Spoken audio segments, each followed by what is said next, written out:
जब कोई आदमी मरता है तो हम कहते हैं आज फला फला आदमी भगवान को प्यारा हो गया। मुझे पता नहीं था भगवान की पसंद इतनी घटिया है, उसको मुर्दों से ही प्यार होता है।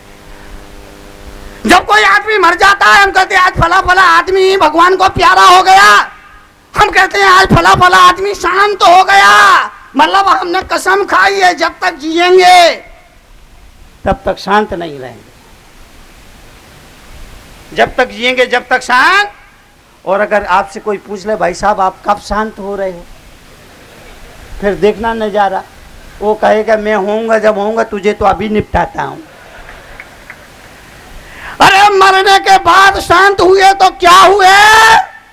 तरुण सागर ये बताने के लिए मौजूद है कि जिंदगी की तपस्या तो यही है कि हम जीते जी शांत हो जाए, और जो जीते जी शांत हो जाता है वो सही मायने में संत हो जाता है।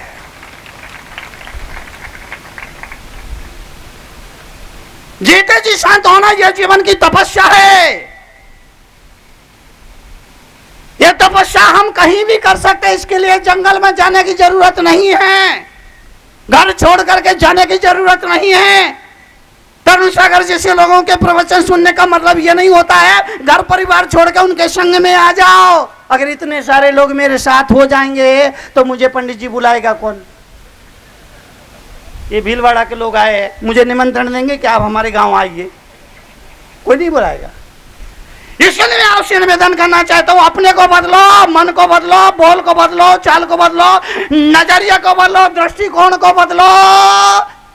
नजरें बदली नजारे बदल जाया करते हैं। जीवन के लिए, जीवन की समृद्धि के लिए, जीवन के कल्याण के लिए अपनी जुबान को संभालिए। घर परिवार में अधिकतर झगड़े इसी की वजह से होते हैं। हम चुप रहने की आदत डालें। पूरे दिन में 1 घंटा मौन रहिए, पूरे दिन में 1 घंटा मौन रखिए। 1 घंटा मौन नहीं रख सकते, आधा घंटे का मौन जरूर रखिए। आधा घंटे का भी मौन नहीं रख सकते, 15 मिनट का मौन जरूर रखिए। 15 मिनट का मौन भी नहीं रख सकते तो कम से कम सुबह का भोजन मौन से करिए। सुबह का भोजन मौन से करिए। सुबह का भोजन मौन से करिए। माँ बहन बेटी जो परोस दे चुपचाप खा लेना, कुछ मांगना मत, कुछ मांगना मत, कुछ मांगना मत, कुछ मांगना मत। क्यों? मांग मांग के कौन खाता है?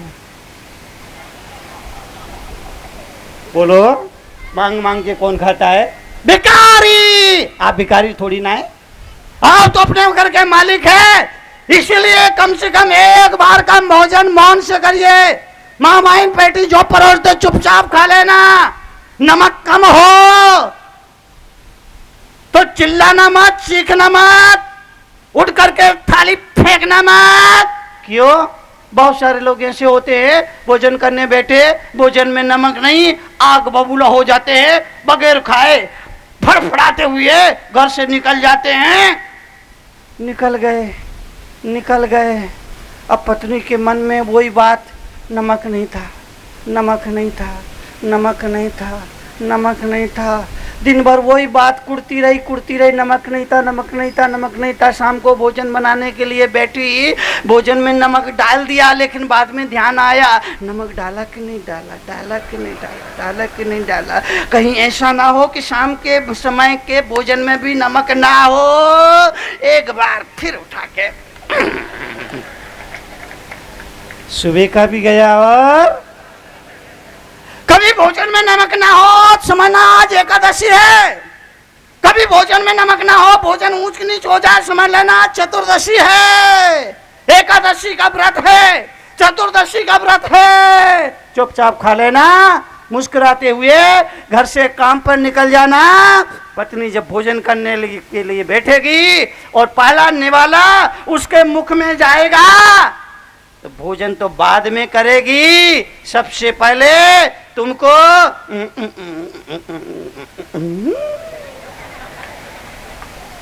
भाव से भर जाएगी कि हे प्रभु तूने मुझे कैसे देवता जैसे पति दिए, बगैर नमक का भोजन हंसते मुस्कुराते खा लिया, मगर एक शब्द भी नहीं बोला। तूने मुझे कैसे देवता जैसे पति दिए, और अगर तुमने कुछ बोला बोला बोला बोला बोला बोला तो महिला पत्नी बोली, खूब लड़ी मर्दानी बहुत, विवाद होगा, झंकर होगा, झगड़ा हो गया, कलह हो गई, क्लेश हो गई, घर का वातावरण बिगड़ गया, वातावरण नर्क बन गया, दोनों के मन में तनातनी, दोनों के मन में टेंशन, तनाव, कलह, क्लेश, संघर्ष अंदर अंदर चल रहा है, अंदर अंदर। वो क्या बोलते हैं, वो क्या बोलते हैं ना, वो सीटी मारता है बीच बीच में। हाँ हाँ मेरे को मालूम है, मैंने जानबूझ के बोल रहा था।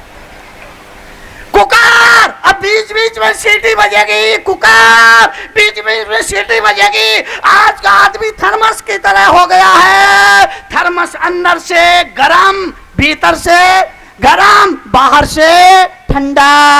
आज का आदमी भी बाहर से तो बहुत ठंडा दिखता है, लेकिन भीतर से भीतर से भीतर से मेरी कड़वे प्रवचन पुस्तक में मैंने लिखा है, आज का आदमी भले ही एसी में रहता है, लेकिन उसके दिमाग में तो हीटर लगा, दिमाग में हीटर लगा हुआ है।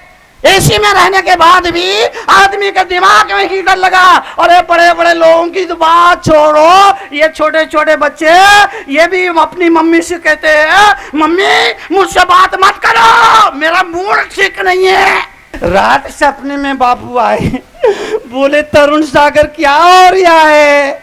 मैंने कहा बापू पूरा देश रो रहा है। बोले ये देश क्यों रो रहा है? मैंने कहा बापू खाना है आम और बबूल बीज बो रहा है, इसलिए देश रो रहा है। रात सपने में बापू आए, बोले तरुण सागर क्या हो रहा है? आपसे निवेदन करूंगा, जीवन के लिए, जीवन के परिवर्तन के लिए आपसे निवेदन करूंगा।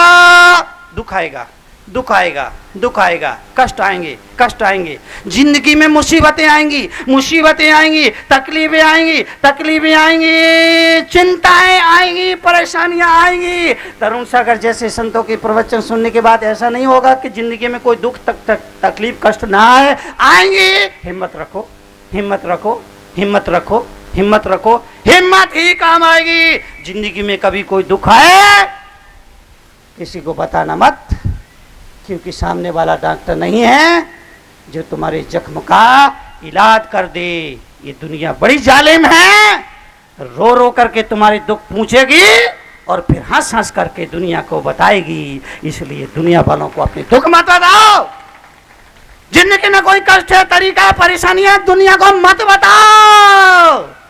एक समय हमारे यहाँ ऐसा था, जब माँ अपनी बेटी को विदा करती थी तो संस्कार दीक्षा देती थी। माँ माँ माँ माँ अपनी बेटी को विदा करती थी तो संस्कार दीक्षा देती थी और बेटी से कहती थी, बेटी जिंदगी रेलवे लाइन नहीं जो समानांतर चले, जिंदगी तो गंगा की धारा है जो कभी इधर गिरती है, कभी उधर गिरती है, कभी इधर से मुड़ती है, कभी उधर से मुड़ती है। इसके बाद भी गंगा की पवित्रता में कभी आंच नहीं आती है। माँ अपनी बेटी को विदा होते वक्त सीख देती थी, जिसे संस्कार दीक्षा कहा जाता है। माँ कहती थी, बेटी जिंदगी रेलवे लाइन नहीं जो समानांतर चले, यह गंगा की धारा है। गंगा कभी इधर गिरती है, कभी इधर गिरती है, कभी इधर मुड़ती है। इसके बाद भी गंगा की पवित्रता में कभी आंच नहीं आती। जिंदगी में कभी कई तरह के उतार चढ़ाव आएंगे, लेकिन मेरी बेटी इस कुल की खानदान की मर्यादा को निभा करके रखना। ये संस्कार दीक्षा माँ अपनी विदा होने वाली बेटी को दिया करती थी। अब क्या हो रहा है? अब क्या हो रहा है? अब क्या हो रहा है? बताऊं? बोलो, बताओ बताओ, बताता हूं। दो सहेली मिली, दोनों की शादी अलग अलग गांव में हो गई थी। मिली, एक सहेली ने दूसरे सहेली से पूछा, क्यों री तू इतनी हट्टी कट्टी कैसी है? अरे कैसी है? जो चाहूं जब चाहूं, खाने पीने की कोई मनाही नहीं है, घर में नौकर चाकर है, काम करने का नहीं, जब चाहूं जो चाहूं वो खाने को मिलता है। फिर दूसरे ने पूछा पहली से, और तू इतनी दुबली पतली क्यों है? क्या तुझे खाने को नहीं मिलता? नहीं, खाने को तो मिलता है, सब कुछ मिलता है, किसी बात की कोई कमी नहीं, भगवान का दिया सब कुछ है। तो तू दुबली है, तू मोटी है, तो तू मोटी क्यों है? मोटी मैं इसलिए हूँ, विदाई के वक्त मेरी माँ ने एक सीख दी थी, उस सीख का मैं पालन कर रही हूँ, इसीलिए मैं हष्ट कष्ट बढ़िया हूँ। तेरी माँ ने कोई विदाई के समय कोई सीख नहीं दी क्या? नहीं, मेरी माँ ने तो कोई सीख नहीं दी। तेरी माँ ने सीख दी थी? क्या दी थी? मेरी माँ ने कहा था, बेटी शाम को जब सोने के लिए अपने कमरे में जाओ, अपने पति के लिए एक गिलास लबालब भरा हुआ गिलास, दूध से भरा हुआ गिलास ले जाना। और दूध ऐसा वैसा नहीं, जाड़ा, उसमें काजू किशमिश बादाम रबड़ी वाला दूध पति के लिए ले जाना, और पति के सामने गिलास रख देना। उसी समय कोई ऐसी बात बोल देना पति का मूड ऑफ हो जाए, और जब पति का मूड ऑफ होगा वो बोलेगा मुझे नहीं पीना दूध, और तू पी जाना। रात सपने में बापू आए, बोले तरुण सागर क्या हो रहा है? मैंने कहा बापू पूरा जीवन के लिए, जीवन की समृद्धि के लिए, जीवन के विकास कल्याण के लिए आपसे निवेदन करो, संस्कारों को बनाकर रखिए। इसीलिए मैं कहता हूं, अगर आप अपने बेटे के विवाह के बारे में सोच रहे हैं तो अपने घर में बहू लाना, बहू रानी मत लाना। अपने घर में बहू लाना, बहू रानी मत लाना। दोनों में अंतर है। बहू आएगी तो संस्कार लेकर आएगी, और बहू रानी आएगी तो कार लेकर के आएगी। बहू आएगी तो संस्कार लेकर के आएगी, बहू रानी आएगी तो कार लेकर के आएगी। जो संस्कार लेकर आएगी तुम्हारे बुलाने पर सिर के बल चली आएगी, और जो कार लेकर के आएगी वो अपनी ही सरकार चलाएगी। जो कार लेकर के आएगी वो अपनी ही सरकार। बहू आएगी तो तुम्हारे बेटे को हर रोज एक ऐसा पाठ पढ़ाएगी कि तुम्हारा जीवन स्वर्ग जैसे सुखद हो जाएगा। और बहू रानी आएगी तो तुम्हारे बेटे को एक ऐसी पट्टी पढ़ाएगी, तुम जीते जी स्वर्गी हो जाओ। जीते जी जीवन के लिए संस्कार महत्वपूर्ण है। भारतीय संस्कृति इस बात की पक्षधर है। लोग मुझसे सवाल करते हैं, मुनि जी विदेशों में पति पत्नी चलते हैं तो एक दूसरे का हाथ पकड़ के बाजारों में चलते हैं, हमारे यहाँ पर पति पत्नी चलते हैं तो दूर दूर चलते हैं, ऐसा क्यों? ऐसा क्यों? ऐसा क्यों? विदेशों में पति पत्नी बाजारों में एक दूसरे के हाथ पकड़ के चलते हैं, हमारे यहाँ पति पत्नी एक दूसरे दूर दूर चलते हैं, हाथ पकड़ के नहीं चलते, ऐसा क्यों? मैंने कहा ऐसा इसलिए भारतीय संस्कृति में विवाह जीवन पर्यंत का रिश्ता संबंध हुआ करता है, एक दूसरे पर भरोसा है, इसलिए हाथ पकड़ने की जरूरत नहीं है। विदेशों में एक दूसरे पर भरोसा नहीं, पता नहीं कब छोड़ के भाग जाए, इसलिए हाथ पकड़ के रखते हैं कहीं भाग ना जाए। रात सपने में बापू आए, बोले तरुण सागर 2 दिन का दरियाबाद का सत्संग, मैं तो यहाँ घंटा भर बोलता हूँ, लोग घर में जाके 2-2, 3-3 घंटे बोलते हैं। आज महाराज ने ये कहा, आज महाराज ने ये कहा, आज महाराज ने ये कहा, आज महाराज। 4 दिन में बड़े तरुण सागर पैदा हो गए आपके नगर में। शाम को जब तुम्हारा पति दुकान से घर आए, भोजन करने बैठे, तो केवल उन्हें भोजन कराना, दिन भर का कचरा मत खिलाना। हाँ, ये तालियां देखो इधर से बजाए। शाम को जब तुम्हारा पति घर आए, ऑफिस से दफ्तर से घर आए, दुकान और बाजार से घर आए, तो देवियों आपसे निवेदन करूंगा, पति को केवल भोजन कराना, दिन भर का किच किच का कचरा मत खिलाना। ये महिलाओं में ये कितनी बुरी आदत है, रोटी तो 2 परोसेंगी, रोटी तो 2 परोसेंगी और चिंता 200, जिससे परेशान पति की परेशानियां और बढ़ जाती है। और भाइयों से भी निवेदन करूंगा, जब आप भोजन करने बैठो तो कानों में रुई लगा के बैठना। ये कहेंगी, जरूर कहेंगी, ये नहीं रुकेंगी, क्योंकि इनको अच्छी तरह मालूम है कि अब मौका है, यही मौका है, बाकी तो सुनते नहीं है, यही मौका है। ये कहेंगी, जरूर कहेंगी, आप रुई लगा कर बैठना, सुनना, गौर से सुनना उनकी बात को, सहानुभूति भी दिखाना। लेकिन जब सुबह सोकर उठो तो आगे पाठ पीछे सपाट की नीति अपनाना, तो ही परिवार में शांति बरकरार रह सकती है। जीवन के लिए, जीवन के परिवर्तन के लिए, जीवन की समृद्धि के लिए आपसे निवेदन करना चाहूंगा, अपने घर परिवार को सुधारें। ये जो पीढ़ी आपके आसपास बैठी है, बड़ी खतरनाक पीढ़ी है, इन्हें संस्कार दें। माता बहनों से कहूंगा, सिर्फ आपने आंचल का दूध ना पिलाए, इन संस्कारों की पाठशाला में बिठा करके संस्कार भी दें। जीवन के लिए महत्वपूर्ण है, जीवन के परिवर्तन के लिए महत्वपूर्ण है।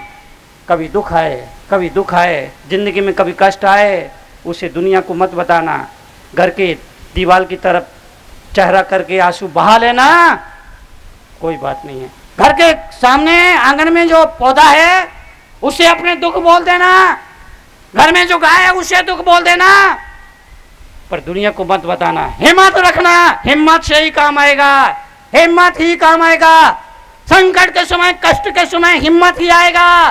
सोचना, शनिवार के बाद रविवार भी आता है। हमारे यहाँ तो बाप बेटे के संबंध भी हास्य रस्मी है। वो एक बेटा रात को 9 से 12 पिक्चर देखने जा रहा था, तो बाप ने कहा अगर जागता हुआ हूं तो दरवाजा खोल दूंगा, लेकिन अगर सोते को जगा दिया तो फिर नहीं खोल लूं। अब वो रात को 1 बजे लड़का वापस आया, तो बोले कैसे पता लगा बापू सोवे है जाग गए है? तो अगले ने चौकीदार की आवाज बनाई, बोले राम प्रसाद सोवे है जाग गए है? बोले जागू हूं। बोले जाग गए तो खोल दे। वाह। तो जहां बाप बेटे के संबंध ऐसे, हम ऐसी कविता सोच भी नहीं सकते जैन साहब, मतलब ही नहीं। ये हरियाणा के बाप बेटे का संवाद हो सकता है। वो बाप ने बेटे से पूछा भाई तेरा रिजल्ट क्या रहा? बोला जी हमारा जो प्रिंसिपल है ना उसका छोरा फेल हो गया। अरे बोले मैं तेरा रिजल्ट पूछ रहा हूं। बोला जी गांव का सरपंच है ना उसका छोरा ही फेल हो गया। अरे बोले तेरा दिमाग खराब है, मैं तेरा रिजल्ट पूछ रहा हूं। अरे बोले वही तो बता रहा हूं, तू कौन सा प्रधानमंत्री लाग रहा है? तो हमारे यहाँ ये संबंध लाजवाब है जी। वो मेरे बाबा जो हैं आंगन में लेटे हुए को ध्यान दे नहीं रहा। अच्छा, बुजुर्गों की तरफ ध्यान ना दो तो वो अपनी तरफ आकर्षित करवा लेते हैं। अरे मार दिया, अरे ठंड में मार दिया, अरे वो मेरे चाचा ताऊ ने खाट उठाई और धूप में रख दी। तो थोड़ी देर बाद ही अरे गर्मी में मार दिया, अरे बोले भाई क्या करें इसका? तो उन्होंने खाट ऐसी जगह रख दी जहां आधी धूप आधी छाया। तो थोड़ी देर बाद ही अरे गर्म सर्द करके मार दिया, रे मार दिया। तो बताओ हम ऐसी कविता लिख सकते हैं जी जैसी ऋतु ने लिखी? संभव नहीं है। हमारे हरियाणा में मतलब ही नहीं इस तरह की कविताओं का। दरअसल क्या हरियाणा में काम वही कर सकता है जो हरियाणा का हो। जैसे डॉक्टर है, कोई और प्रदेश का आके वहां डॉक्टरी करने लग जाए, कर ही नहीं सकता, क्योंकि मरीज बीमारी ऐसी बताओगा। बोले डॉक्टर साहब कालजे में कुछ धुम्मा सा उठा है। अब समझ ले डॉक्टर क्या बीमारी है भाई। मरीज ऐसे ही हैं जी वहां। वो एक पहुंच गई डॉक्टर के पास महिला, बोले पेट में बहुत दर्द है। तो डॉक्टर ने कहा ऐसा कर शहर जाके एक्सरे करा ले। बोले यो एक्सरे क्यों हुआ है? बोले दर्द का फोटो खिंचवा ले, फोटो। वो गांव से बेचारी शहर आई, बड़े डॉक्टर के पास गई, बोले पेट में बहुत दर्द है, इस दर्द का फोटो खींच दे। बोले बहुत दर्द है तो पहले इंजेक्शन लगा देता हूं। बोले ना इंजेक्शन मत लगा दिए, दर्द चला जाएगा तो फोटो किसका आवेगा? कर लो इलाज। वो डॉक्टर भी ऐसे, एक डॉक्टर एक मरीज का चेकअप कर रहा था, देखा उसकी दोनों टांगें नीली पड़ गई।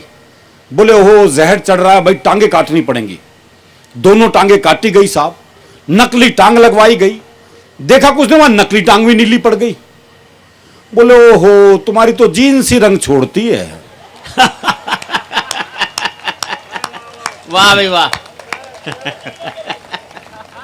अच्छा बड़ा घुमा के इलाज होता है जी, डायरेक्ट इलाज भी नहीं करता कोई।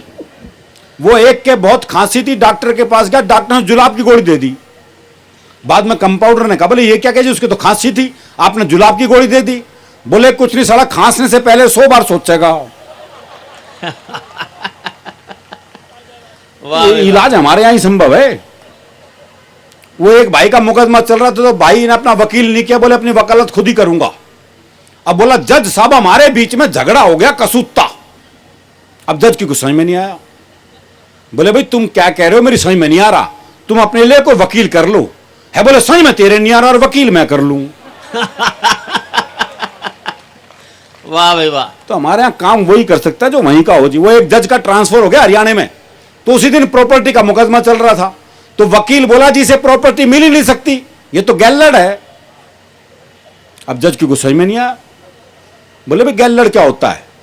वकील बोला भाई समझा तो दूं अगर बुरा नहीं माने तो। बोले भाई समझाना तो पड़ेगा, मैं केस आगे कैसे सुनूंगा। तो वकील बोला देख तेरा बाप मर जा। ये वकील जज से बात कर रहा है। देख तेरा बाप मर जा। जज बोला अच्छा। अब बोले तेरी मां मेरे बाप के साथ आ जा, और पाछा पाछा तू आ जा तो तू गैलड़ होगा। वाह भाई वाह। तो भाई ने अगले दिन ट्रांसफर कर लिया। तालियां अगर मिलके ही बजा दो यार, ऐसे तो सुस्ती से सुनोगे तो कैसे मजा आएगा। दरअसल क्या है कि मस्त मामला है हमारे यहाँ, सब संबंध हास्य रस में है, और वो मस्ती रहनी चाहिए जीवन में, बहुत जरूरी है वो आनंद। वो एक ने अपने लिए चाय बनवाई, तो देखा सामने से एक दोस्त आ रहा है, बोले इसे कट चाय कर दे 1/2। अच्छा वो 1/2 कर ही रहा था, इतने में तीसरा दोस्त आ गया, बोले इसे 3 में कर दे। वो एक चाय तीनों 3 गिलास में लेके खड़े हो गए जी। इतनी देर में चौथा दोस्त आ गया, बोले खाली गिलास दियो। वही एक चाय 4 दोस्तों ने 4 गिलासों में मिलके पी साहब। पीने के बाद एक ने पूछा हाँ भाई कितने पैसे हुए। बोला जी कोई पैसे नहीं, इन गिलासों ने धोखे दे दे बस। वाह भाई वाह। और दुकानदारी नहीं, ग्राहक भी ऐसी हैं। वो एक पहुंच गया हलवाई की दुकान पर, भाई ने भरपेट जलेबी खाई छिक के। जब पैसे देने का नंबर आया, भाई ने जेब झाड़ दी, बोले पैसे तो नहीं है। वो दुकानदार दुकान से बाहर आया, 15-20 मिनट तबीयत से धुनाव से पीटा। जब खुद थक गया पीट पीट के, तो वापस दुकान पर चला गया। अच्छा वो भी कपड़े